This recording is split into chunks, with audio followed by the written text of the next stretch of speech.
Hello and welcome to the Grueling Truth Post-Race Show. I'm your co-host, Joe Spilman, along with Steve Risley and Ryan Peters. Before we get started, I want to remind you that the Grueling Truth is powered by Betting.net. Betting.net is your best bet for finding an online casino or sportsbook that's right for you. Steve, Ryan, what a race tonight. A typical Talladega, a lot of excitement. What did you think about the race tonight, Ryan? Well, I thought there was a lot less sheet metal that I figured would be for sale. That kind of, waited till at the very end to decide to get a little bit squirrely there and end up wrecking. But overall, I mean, it was a good restrictor plate race. I thought it was a better overall race than Daytona. The only other time we've really seen a restrictor plate track. And, I thought at the end of the day, it took to last lap for a guy that I think all three of us were going to say, he probably ain't got a chance to win this one, even watching the race. And out of nowhere, Ross Chastain and Trackhouse Racing get their second ever victory. So it was good for them. Good take, Ryan. Steve? I'd have to concur a lot with what Ryan said. I mean, it was typical Talladega. I mean, I know there's haters and lovers of this type of racing. I happen to be a lover of it. I mean, I really enjoy it. It's one of the few races every year that I sit and watch verbatim start to finish. I'll pause it while I'm taping it because I tape every race whether I'm watching it live or not. And if I got to get up and use the bathroom or make another LaCroix water or something like that, I'll go back and not fast forward through what I missed, just watch it and keep it on going. So I thought it was typical Talladega.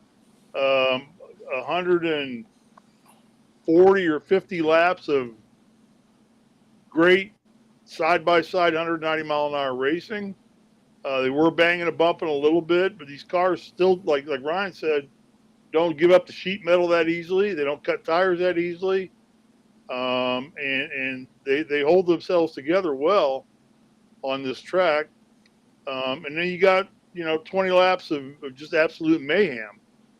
And it starts with just people trying to get in a position to pass and who they're going to line up with to go. And you see people blocking and crazy. So, and in the end, we got the end we always expect. The big one came.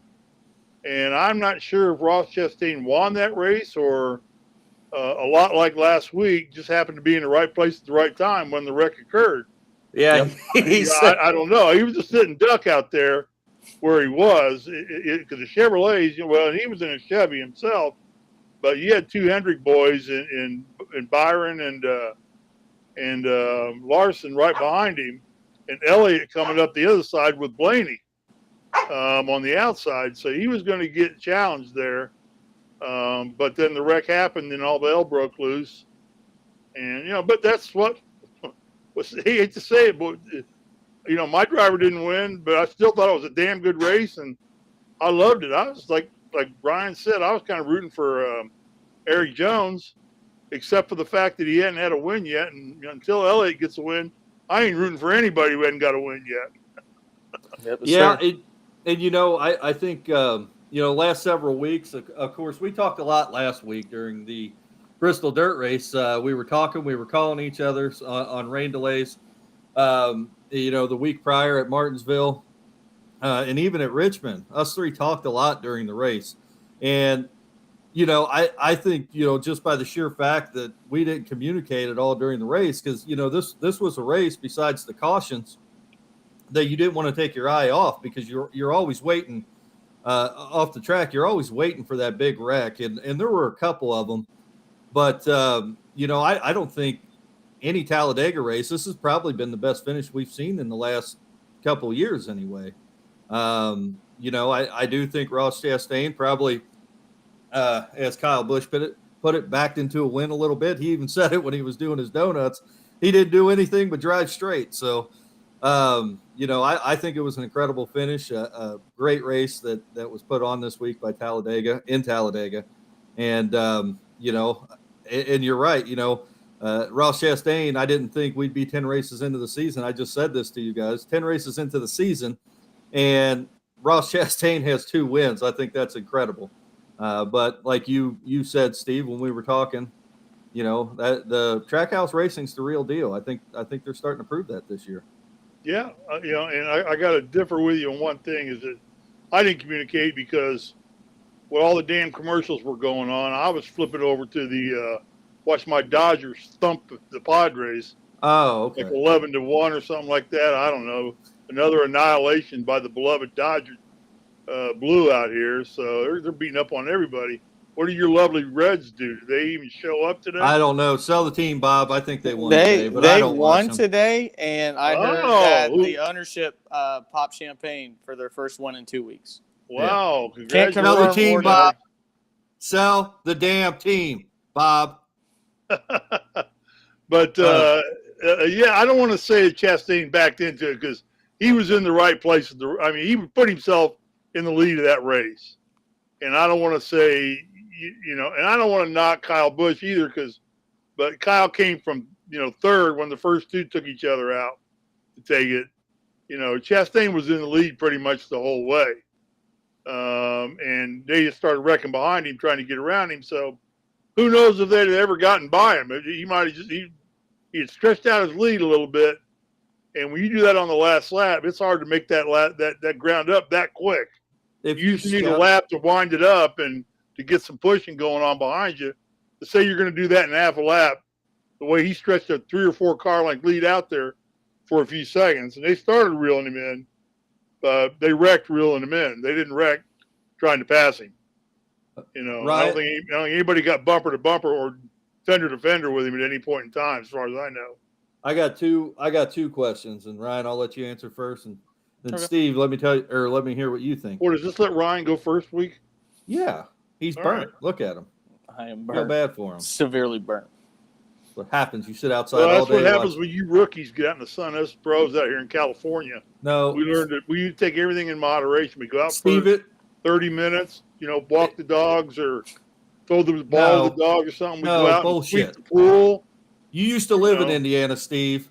I know. I used to look 2 like days you ago. idiots. 2 days ago, it was Yeah. 45 degrees outside. I talked to my buddy Monday. They said he yesterday had an was inch and a half of 83. snow on the ground. That's true. It snowed on Monday. Yeah. That is Body absolutely can't handle correct. that. But It can. Anyway, It just looks like this. yeah, You My know, head- that's my the head's great even thing burnt. about California out here in the valley where I live. I can go 2 hours east, and I'm in about 12 foot of snow Yeah. up in Big Bear. You go 2 hours south, you're in Mexico. Yep, I do. When we've done that. And you go 2 hours west, you're swimming in the Pacific Ocean. Yeah. 2 hours north, you're in the Sequoia National Park. Yeah.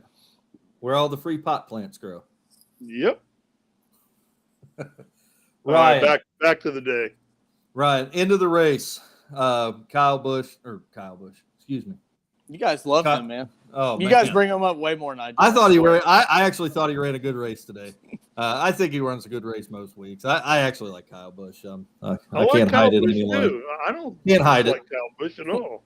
But Kyle Larson goes up. What do you think about the end of that race? He caused the big one, in my opinion. But do you think that he should have been fighting for a win that hard at Talladega into the race with already having a win? I think when you win, you have nothing to lose, and he had no reason to play it safe. I think what he intentionally tried to do, and Steve alluded to this, he gave a huge push to Eric Jones. And I think the reason why he did that is because he wanted Eric Jones to get hung out to dry and then him drop down in front of his teammate William Byron, and those two get pushed to a Hendrick 1-2. It unfortunately didn't work out that way if you're a Hendrick fan, because Kyle Larson ended up getting wrecked because typically what ends up happening, somebody throws a big block, and William Byron didn't. He wasn't able to get in front of William Byron. He tried to get in front of Kurt Busch. Kurt Busch ends up wrecking. So that's Talladega. You know, the biggest difference in last week's race and this week's race is Kyle Busch was in third place 3 seconds behind and ended up winning that race. The guy that ended up winning this race was, I believe, in fourth or fifth, and 3 seconds behind would have been at the very end of the entire field. So, Right. You know, some shit's going to happen at Talladega, you know, and I think the best quote you could ever have was Ross Chastain did one thing you had to do at the end of the race, and that's point it straight, because there's a lot of them that aren't. Steve? Yeah, as far as Larson, if you listen to the announcers at the end of the race, and this was his first top 10 finish ever in the super speedway. That blew me away seeing that. Yeah, I he was is shocked. never, as good a driver as he's been in NASCAR. He's never finished in the top 10 on a super speedway. Hell, and these guys don't count wins. I mean, whether they got one already, they want to chalk up. They're right now. Larson is playing for playoff points. He's and you get the win.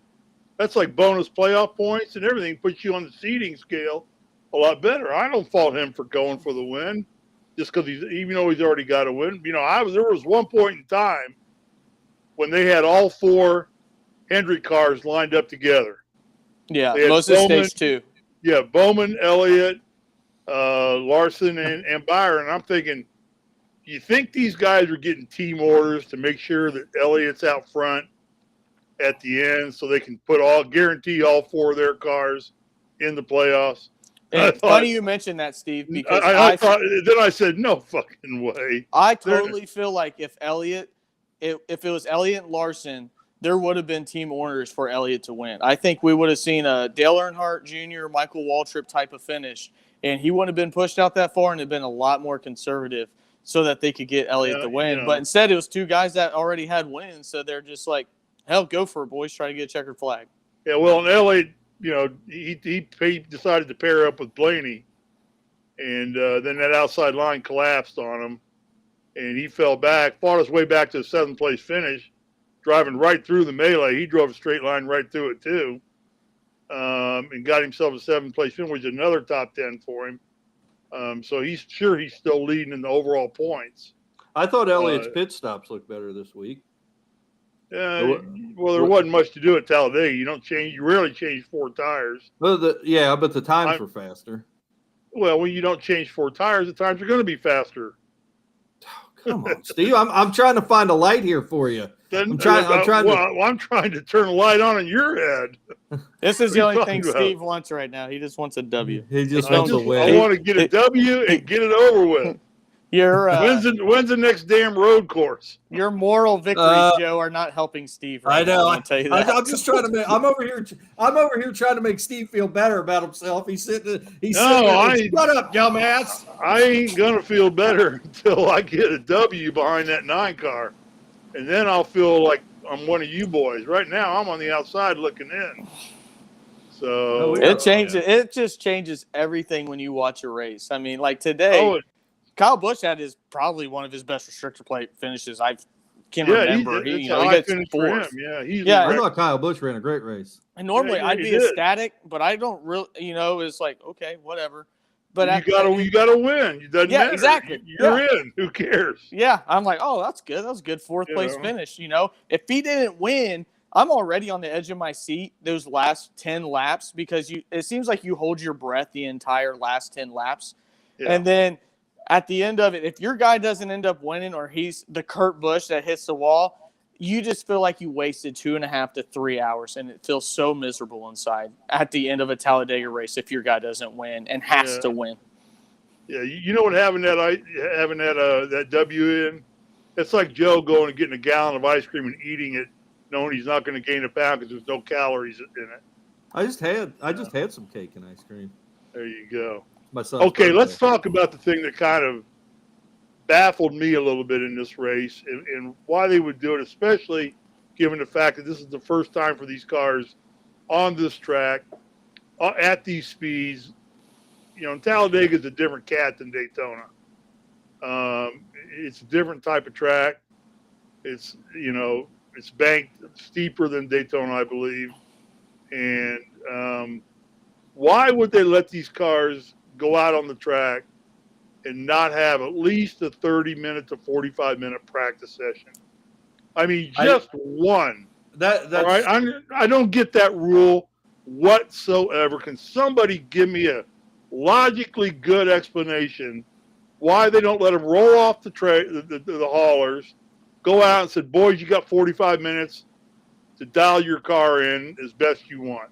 Because, Steve, it's 2022. We have simulators now. We don't need to burn gas and practice on the real track. We can play a video game and dial our cars in from that. I think that's I don't have a asinine. logical explanation for it. As much because I don't sarcasm as know. you just used, Joe, I think that's 100% the answer. Right. I don't know. This is NASCAR's becoming the only sport that you can't practice before you go out there and play. The problem there, Joe, is you can't simulate with the real car. Agreed. Yeah, I was being sarcastic. Yeah, you cannot simulate. I don't care how good the simulators are for these guys these days, and I know they're expensive and good, but you cannot simulate putting that real car with tire pressures rising and falling based on speeds on that track, having never put that car on that track before. I mean, it's not like next week when they're going to Dover and, well, they haven't run this car. I mean, if anything, this year, the first time they hit a track they haven't run on, there ought to be an automatic 30 to 45-minute practice session. First time. Now, if they go back to Dover or they go back to Talladega in the fall, no practice, if that's what they want to do. I don't get why they do it anyway. For the amount of money that they've got invested in these cars and these teams, for the amount of fan following, I mean, the stands were full today. Oh, yeah. I mean, the infield. I told my wife, I said, damn, Tia, I did not know that there were this many RVs in the United States, let alone just the ones that are in the infield at Talladega.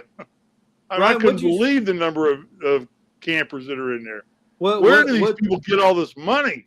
Ryan what I want to know. Ryan sent me an interesting stat earlier this week, and I forget the number, but how many people did you say that it brought to that area? It's not people, it's money. $434 million per race weekend goes into the Talladega area from all the people that come in during that time. So, I mean, it's obviously a huge thing for Talladega to have these races.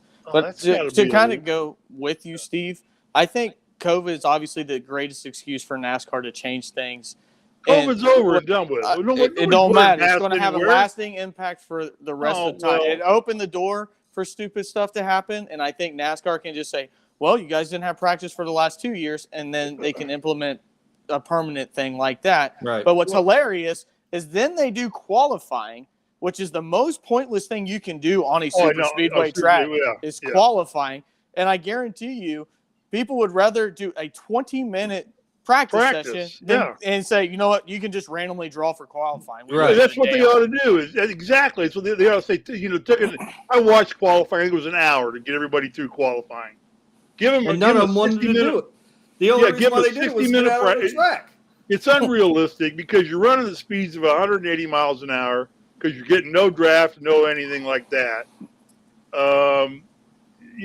It's crazy to do it that way.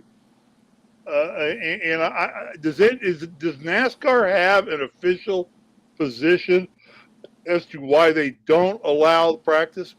Yes, because they said that they only brought one car, and they didn't want somebody to wreck it, and they didn't want people to bring backups. That was their position. I agree with Ryan. COVID's the greatest excuse. COVID's over, but these rules are going to stay. Water used to be free, and taxes used to be 2%. And none of that shit went back. So I don't think NASCAR is going to either.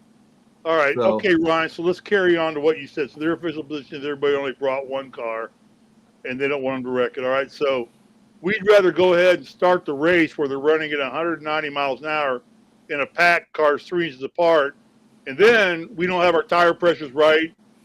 We don't have the tie rods dialed in right. We don't have the camber tied right. The engine's not tuned right. So now we're going to wreck it. Instead of doing it in practice where we're going to maybe take out our own car, now we're going to take out 20 cars or 10 cars, right? Or something like that. So let's just do it that way. That makes no sense to me whatsoever at all. This is the most asinine thing in NASCAR right now is to not let these cars have that qualifying time on a super speedway or a 30 to 45-minute practice session one time, especially given the fact nobody's raced these cars on Dover yet. Did we have any concrete? They haven't even raced on concrete yet. Steve? Everything's been an asphalt track or dirt. Am I correct? Yes. Martinsville is mostly concrete, Martinsville, except okay, in the corners. In the corners, it's okay. asphalt. So, but Dover's 100% concrete. Yes. So nobody's racing that. We don't know what how these tires are going to handle it, what the tire degradation is going to be now on the weight of these cars, the different wheel balances. It's just asinine to not let these engineers figure this out to improve the quality of racing from the get-go. Steve, So go ahead. I'm looking back. There wasn't any serious issues of the cars not being set up right today for anybody. I don't feel. I think. Well, no, I mean, they were talking about Harvick was complaining of his front end bouncing. Okay, yeah, Harvick. And Harvick was complaining. I'm sure we just didn't hear it. Kyle was complaining about something, but that's just Kyle. I mean, I'm sure he was in the early stage of the race. He was bitching about something. He always does.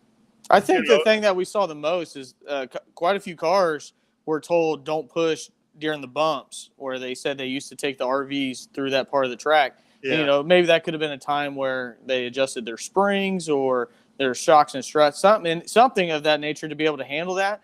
But right. it legitimately, every person, while on the track going 190 some mile an hour from first place to 35th place, less than 3 seconds separated, are like, hey, don't push me in where the bumps are because we'll all wreck. And again, Steve, you do a super speedway, you can get 10 laps and you're like, okay, I got a pretty good idea what it's going to do. We'll let this guy go up front.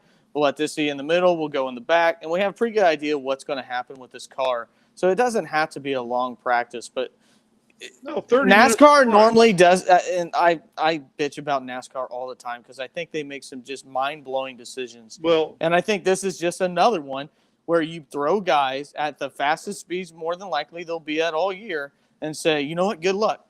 We hope you figure it out throughout the race. And more often than not, you have green flag pit stops where they can't even make huge adjustments because they don't want to lose, in the pecking order because they normally pit with their teammates or car manufacturers.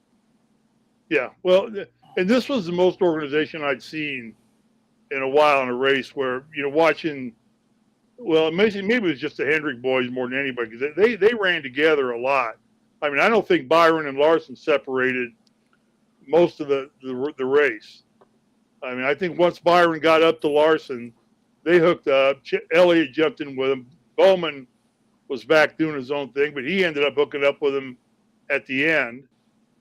Yeah, they were all four together at one point. Yeah, and they were talking about the Chevys doing so poorly at Daytona.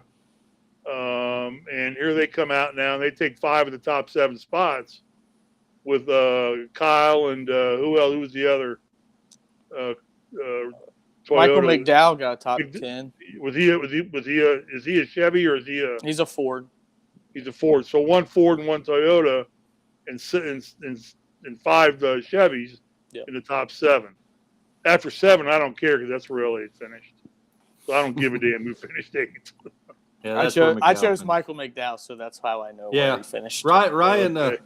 Ryan picked this past week and said that all his picks were going to be a crapshoot, and he ended up getting the 3 out of 5. Yeah. Well, anyway, I think we should all pen a letter. We should get Joe to pen a letter, and Joe sign all of our names to send it to NASCAR and tell them. I'll send a strongly worded as authorities of having the NASCAR show on the Grueling Truth. We touch potentially up to 2 million people a month.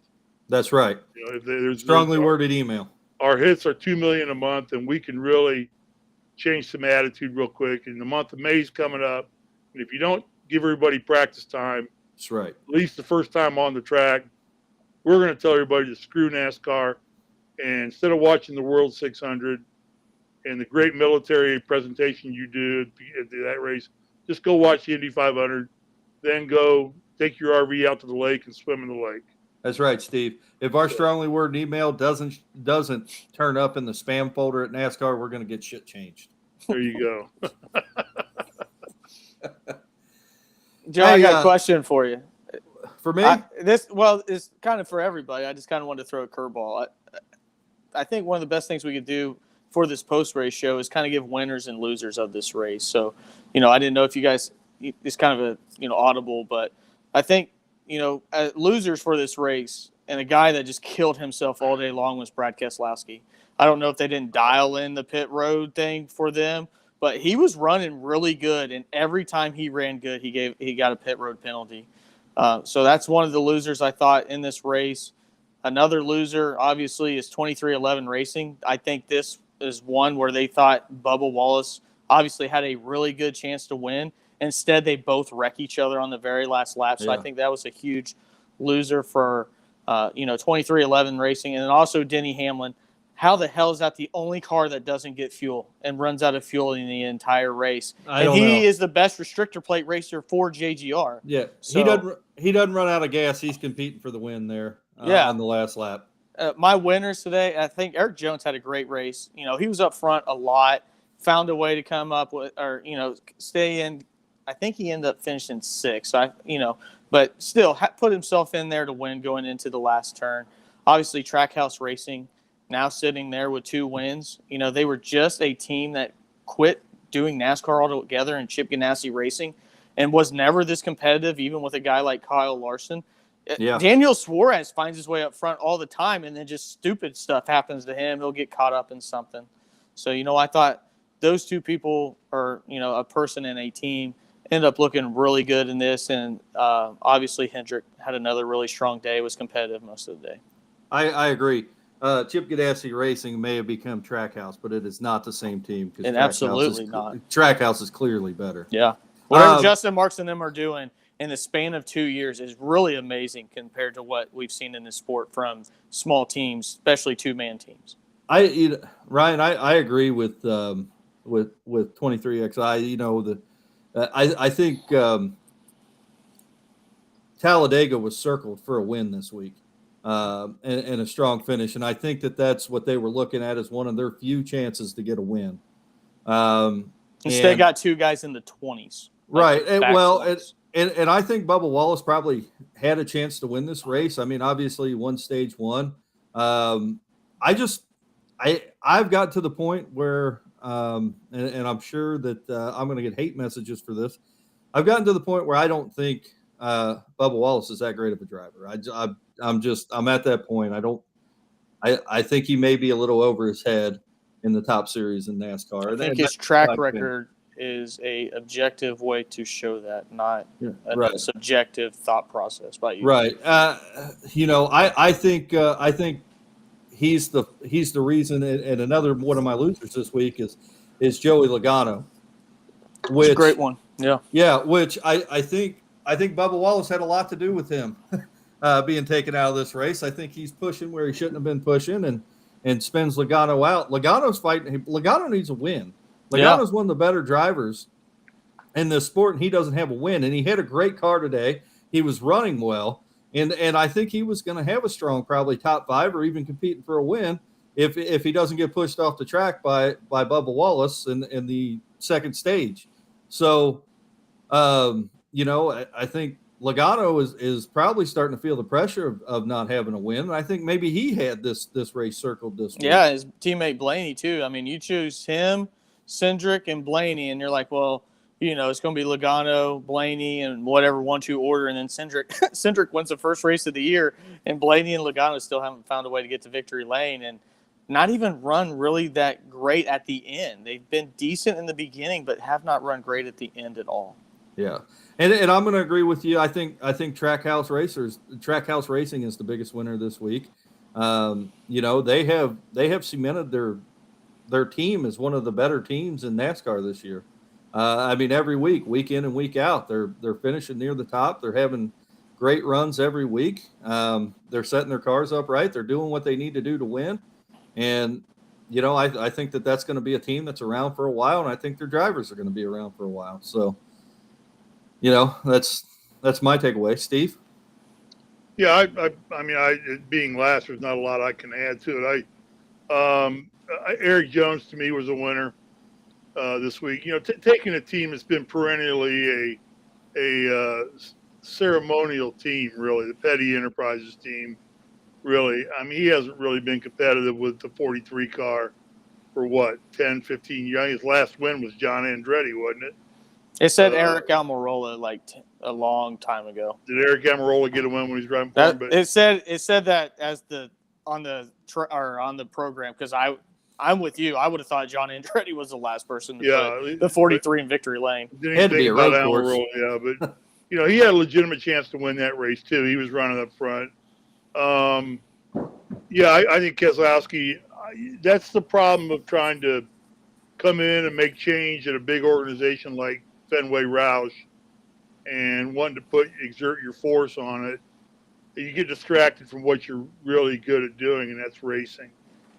And, I would think he's going to have to realize this at some point and make a call. Does he want to just step away from the racing part of it for the most part and just go run the team and get the team good?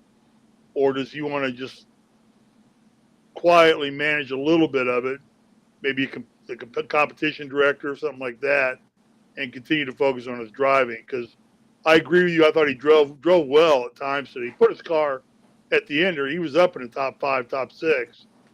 And then, when the skirmish occurs, everybody gets whacked out. So, and to echo that point, Steve, I think that's a great point. Denny Hamlin has not been the same driver since he became the owner of the 2311. Yeah, 2311. The downside with that too is I'm not sure Denny Hamlin knows where he belongs right now in the car or managing this team. Yep. I don't think Jordan knows shit about running a NASCAR team. This is what Jordan's got. That's it. Jordan's got money and clout. They're all wearing Air Jordan uniforms, and Nike ain't making any money off that shit that team's wearing, because you can't buy it anywhere unless you go to probably a 2311 gift shop or something like that. But anyway, I think Hamlin's going to have to realize he's got to make that call. Now he's got to win, so he can maybe skirt that issue this year because he's in the playoffs. Winners, obviously Chastain. Who would have thought this guy has 2 wins? The 12th, 13th race into the season? Yeah, super speedway and a road course. I mean, just the level of difference in that too. Yeah, he's going to start inflating the value of watermelon. A Larson type driver where he can win on anything. Yep. Another one of these young guns like him and Elliott and Larson and Chase Briscoe, Christopher Bell. These guys are coming up. And this is where the older guys are getting pushed back. They're making alterations to all these tracks, altering the cars, and these older drivers are just also set in their ways to some degree. Harvick again is a loser. He's not really been competitive really all year, and he's the flagship driver for Stewart-Haas. And perennially, the Fords do well at Talladega. Oh yeah, and they were nowhere to be found. And the funny part is, he said, "This is the best car I've had since I won 7 races and still finished like 15th or something like that." I know, and really, other than Truex, none of the old stalwart were really competitive all day. I mean, Busch was, but I don't consider Kyle one of the old wily veterans yet. I mean, he's still. I do. I don't. He's middle of the road to me. He's not up there. I really thought to some degree Bubba Wallace was a loser as part of 23, but also a little bit of a winner in this sense. He's proven he can drive super speedways. Yeah, I'll give you that. Front and in the hunt, in the mix, every time. So he can run. He has an knack to run these super speedways, kind of like Earnhardt did. Earnhardt could win on any track they had at that time, but super speedways were Big E's and Little E's forte. Bubba's making that his forte too, and he's always going to be competitive in these races. So I thought he was a little bit of a winner there. Hey, we have a comment from Dan. Dan wants to know how Ricky Bobby did. He didn't qualify. He ended up being naked, and he got on fire. Yeah, he flipped like 400 times, Dan, and he ran around. Yep, praying for Tom Cruise. Stabbed in the leg by scissors. Yeah, Jean Paul from the got him. And I'll tell you what, I thought another winner was, for a little bit different reason here, was Hendrick really figured out this team thing. I mean, and that's that format that they used of teaming up and getting their cars in line 1, 2, 3, and 4. Think of how that can work at almost every track. Yeah. Not just a super speedway. I mean, you got 4 of your team cars. You can basically block both lanes at any time now and still protect your 4 cars' position. You know, at Dover next week, if you see somebody coming up the outside, one of the guys just jumps out and stops that run, slows that run down, and then they make a hole for him and put him right back in line. They're perfecting, and that may be a lot with Jeff Gordon coming over and teaching these guys how to run and work with your teammates and things. But, you know, and I think that getting rid of Jimmy Johnson was a big help for them too, who was kind of a prima donna and everything should circle around him, kind of the Kareem Abdul-Jabbar of Hendrick Motorsports.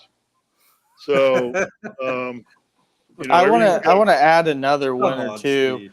and well, I think I don't know that I'm done yet. Let me see. Oh, I'm sorry, my bad. That's all right. Just waiting on you, Steve. Yeah. No, Trackhouse Racing for all the reasons always said.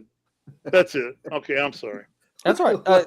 The other winner I'd say is Fox for letting Dale Jr. finding a way to put Dale Jr. in God, the lead yeah. today.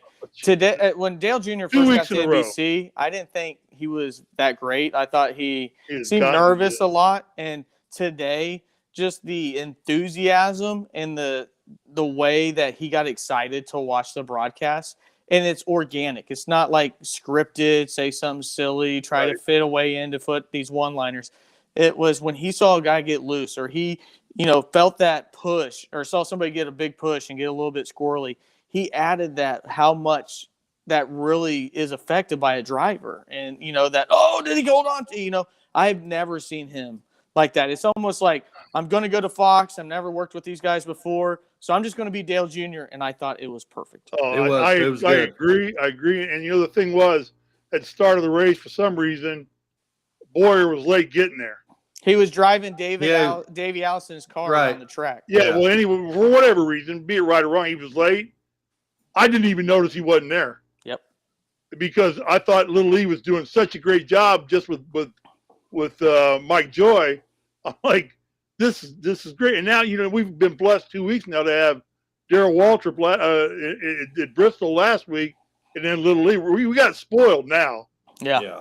Now it's time to bring Danica Patrick back and bring us all back to reality real quick. No. I can't. I got to turn the volume down when she's But on. no, I thought, boy, I said that before we got on the air, Ryan. If I was Fox right now, I'd go to his agent and say, how much does he want? Yeah. How much does he want to come to us? And honestly, I think Earnhardt's loyal enough he wouldn't do it. I can't believe NBC let them do it. That shocked me. I don't know if that's the USFL agreement where they got this kind of partnership now. But yeah, after seeing that, I didn't think of that. That's a good point. That may be why, because I was thinking, why would NBC? What benefit do they get out of this? I don't know. They just probably saw dollars going up, exactly like you're saying. His agent was probably like, attaboy. Oh, our Earnhardt next contract's going to be great. Matter of fact, we should have put in our winners category Little E. Yeah. He was the winner this week. He did. He said Fox. Yeah. Well, he said Little E's the winner because he's coveted by everybody. Now, after this today, has become the voice in auto racing, in NASCAR racing. Yep. He is the voice. Now, I think last year he was at the Indy 500 and broadcast for the Indy 500. I'm not sure he was in the booth to call the race, but I know he was on the grounds doing spots from the turn or from the ground. Was he not? I just remember Danica was there, and she was giving great analysis of what it took to get like 7th place. So that's what I tuned in for. I'm like, oh, this is great. I guess I'll wait till they drop the green flag. I'll say this. That's higher than I ever finished at Indy. I got my car on that track one time, and they allowed me to go 8 miles an hour. And I was not allowed to bump the family truckster that was in front of me. Should have ran him off the track, Steve. Hey guys, So- we've had a great show tonight. We're about to wrap it up. Steve, do you have any final thoughts on tonight's race? No, nothing that we can't wait and bring up on our flagship show, which is when, Joe? I was going to get to that, Steve. Okay, well, I'll let you get to that. But no, anything else we need to discuss? This was a race recap. Yeah. Fun day. Talladega is always a fun day. Fun. Always fun. Ryan, you got any final thoughts on tonight's race? I thought it was a great race. I think we got everything we wanted out of a super speedway race, side by side, everybody pushing hard, a wreck at the end to settle everything, what was going to happen. And out of nowhere, we got a winner that none of us expected. So I think out of all the checklists you could have for Talladega, it hit every one of them. And at the end of the day, the three of us got to watch a great race, and along with probably more likely 4 million people too. Yeah. I'm anxious to see what the ratings were. Joe, I got one thing to say. Go ahead. I want to say hi to Dan Vaughn. I'm going to butcher this. Schwanz House. That's got to be a Schwanz House. Schwanz House. Hello, back to you, Dan. That's why Joe said Dan, and he said else. I saw that last name, and I said Schwanz House. I'm not going to attempt that. I don't know. I know how to say Dan. Yeah, I don't know. I have a feeling that's a foreign name for some part of your body that we generally don't discuss on this show.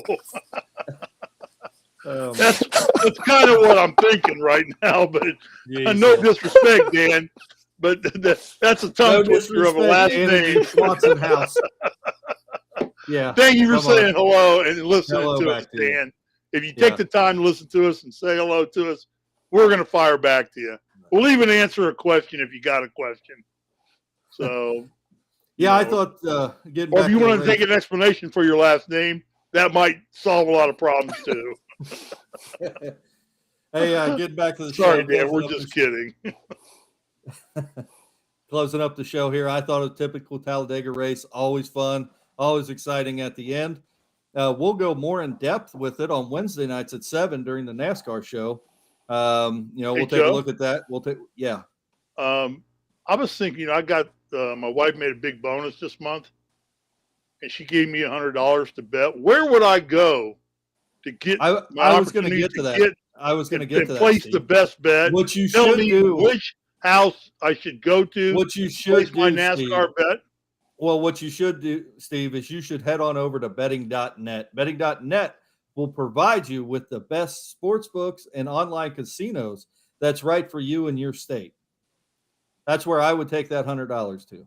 You have the website? Yeah, it's betting.net. Oh, how convenient. Yeah, just go there. Okay. We'll tell you where to go. My wife did not give me $100.